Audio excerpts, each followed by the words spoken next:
Joanna grunted as she took the weight of the second beam on her shoulders. Damn, but it was heavy. She gritted her teeth and set off towards the others, trying not to groan under the weight. She shot an envious look at her sister, who was walking easily, since she was only carrying a single timber. She accidentally caught her sister's eye and quickly looked away. "You know, you could just go and talk to her," Miju said. She smiled encouragement at her sister. "I don't know what you're talking about," she retorted. She and her sister were thick as thieves. Inseparable, really, but she still regretted telling her about Becca. "Of course not. You're just carrying twice as much timber as everyone else to impress... who? Zamras?"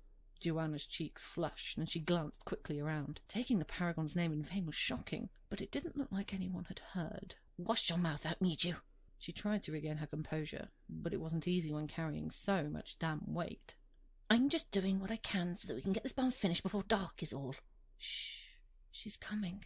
The two women walked on in silence as they passed the group coming the other way for another load.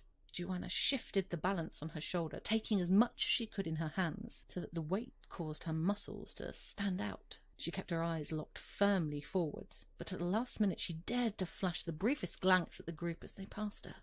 She caught a brief glimpse of Becca Icatreo smiling and laughing with her friends, and her mouth ran dry. Were they laughing at her? No. It was just her imagination playing tricks on her, surely. And then the group were gone. "For prosperity's sake, Joanna, just go and talk to her tonight." Maybe when the barn is done." "That's what you said last week as well. Maybe we should ask if you can build a second barn. You know, just by yourself. Then everyone on the coast will fall in love with you." They laughed together. Miju could always make her laugh. It was hard, though, laughing while carrying so much weight. Worth it, mind. She was sure now that Becca had noticed her this time. Tonight, she'd summon up her courage and talk to her tonight.